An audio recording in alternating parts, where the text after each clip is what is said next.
O te whatalo whare mai monga lo tātu nud ne whau o tātou wheloa ile nei tai au whau a matanga le nei ba ia soi tūte whi au mga ruenga ma lor sei whumaua ma lo whau ile lange ma e alo mai o se whapoponga o mena tu tupu I Samoa. E mua atu I tātou tala o le ua tu ina mai se au whi au whamanuia mai le pā le mia o le ma lo au se tālia a ngā I le whiriwhiri ai. Le fionga po le sunga la ule mai le tole o te pola tai vau Forces Smith. I le mai ai o le whainga whiriwhiringa le tunu u le o se ei mai ai e a vea o se palemia whaolioli au lumana I ai le aso mo lea whaatautonga. O le nei whea au whaamanuia mai le fionga e po le sunga I le palemia le malo Australia o Anthony Albins le o la whaitau wina whapenei. Congratulations la ule mai le toa pola tai vau Smith on your election of Prime Minister of Samoa. Australia and Samoa are close friends. I look forward to work together for the region of for the future. E whaapea fo'i se whiau whaamanuia wa tuina mai fo'i. E le palemia o le malo New Zealand, Christopher Luxon, le fo'i o whaitawina whaapea nei. Congratulations Prime Minister-elect Lauli le Maliatole wa Jess Smith for your success in Samoa election. It was a great to talk in the afternoon about our country's enduring friendship. I look forward to working together to build a more secure and Pacific region. Olo yai fo'i ma se whiau whaamanuia mai I le sunga ia Winston Peters o se tasi fo'i wa loa I le vaenga whauwhai I le tūlanga I tu tonu al Parliament o New Zealand whaitawina fo'i whapenei. Congratulations to the Whātua Tua I le Tua Samoa Watasi Fast Party for the victory in Samoa general election. New Zealand look forward to working with the new Fast government. Samoa and New Zealand share a special relationship which we look forward to advancing the period ahead.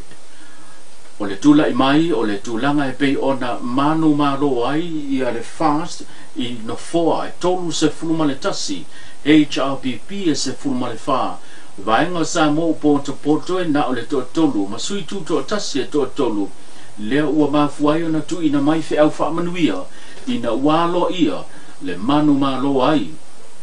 O le whaatua I le atua Samoa Watasi e pei ona whaamaulia mai I se pepa whamtalanga mai le ao le malo Samoa.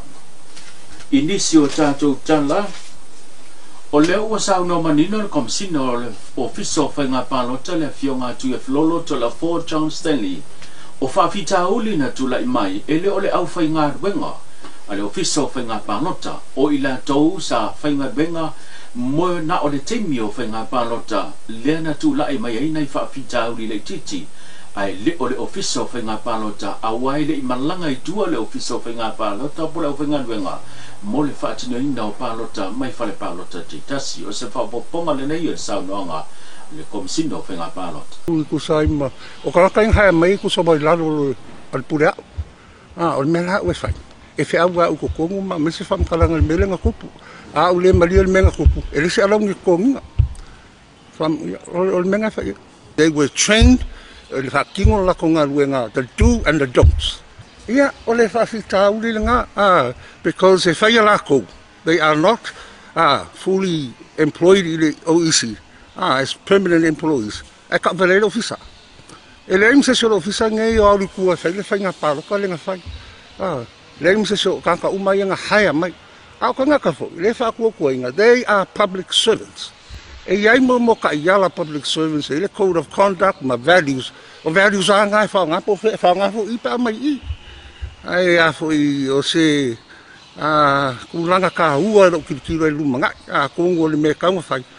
kau o ngā bisikau sanga whamalosia ia whaururunga mtanga ruenga ebe ma I o whamalosia fo ia mo deputy fo I ma isi o mai ebe ma e o ma le kero whawhikau kongo le menga ki tiro lumanga. Inisio tātou tala mai le matanga luenga o leo e wha se fuluma le ono tau sanga o se lii mai la fia onga wai tele wa tau fia ne le matanga luenga o leo e maa fua mai I se wha mumoli o lo ofiso o tai lea malona suafa I le au maia leo fo la au wha sa ina o le aisa I to tono le atunu I wha mau ngai pe ona sao no ia ile komisina mtanga duenga leo le fionga au Paulo Ngotino Filipo na ia ta uai e tu samale 2 kilo kalama le mamafa le aisa po le pauta fa sa ina le aisa e tu sale male tasi male valu miliona lona tau le na maua i se fa mo boli na tu ina mai le malanga le va mai America mauia ma fealo tato wafu ia pia ile aso tofi le aso fa o le masino September po le vai ason simbai atu nei da ua i suenga le mtanga duenga leo na ma wai o te tonu o tanga leisa lea sapa pena o na tuina i te tonu le pauta whaasaino le eisa lea na maua i tai whau so songia le mtanga duenga ato ai ma le ngā duenga whai whaantasi ma le official tute i lunga o le wafu o lo ua tau fia nei le mtanga duenga o leo lea li i whaanse furu ma le ono tausanga e ta lia i lea so o le masina le nei o le apa pena o na tu la i ai luma le whaamsinonga e tali morianga o le au maia whaasoli tu la fono i te tono le antonu o whala au whaasaina o le aisa. Ma le tātou tala muli o le ua whaailoa i lunga o penata whaailangi se finangalo o le fionga Pepe Christian Fruen o le sa tau wā mo le tofi o le tuma lo o whaleata wha i lalo le whaamalu o le vang whaafai o le pui ala ia tau tangata le HRPP ua whaalia i sona finangalo na te whaafeteia ma ia aloa ia le taunu unga e pe ona ia le whainga filifilinga a le tuma lo whaleata wha sau no le fionga Pepe i lea tustusinga na te aloa ia le tūlanga e pei ona iai le whai unga le whainga pālota ma le whainga filifilinga le tuma lo whaleata wha sa ia tau mawhai mo le mea sile sa ili lea mea tonu a toai matulanga ina ia mawhai ona topusia whaamdianga uma i tutono a ingo le tuma lo peta iane ua le tau lau o le wha moe e pei ona whaana nau iai ta ua le fionga Pepe lana tustusinga e leo le mutaanga lea a o le amatanga lea o le a whapena ona wha wau ai le whainga paanga ma ila tau sa langolango ina o ia mo le isi wha moe o lumanai na whamanino fo i le sao noanga le fionga Pepe lona mai tauina le toa tele o nisi o lona au a inga leo lo ia lo mia i lana tustusinga sa nga ia tu malango ina le isi vaenga po le isi tu le sa tau va fo i le whainga palota le fionga Pepe Christian Fruen o se taso tamari i sa tau va ma le tō whai le ngā matua ia ale vena ale o le suia le vang wha o whai le fast le ua manu ma lo i pānota sidia ma le afe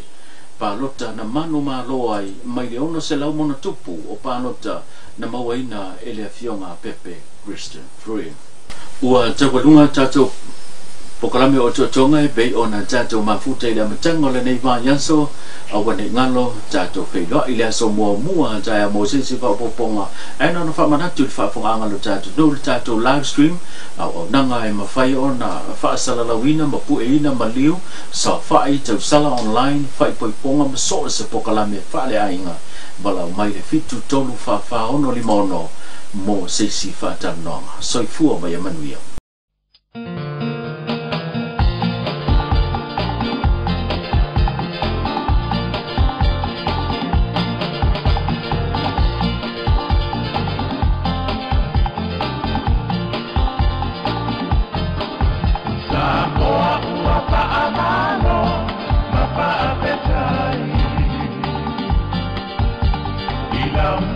Tua ilea tua ilea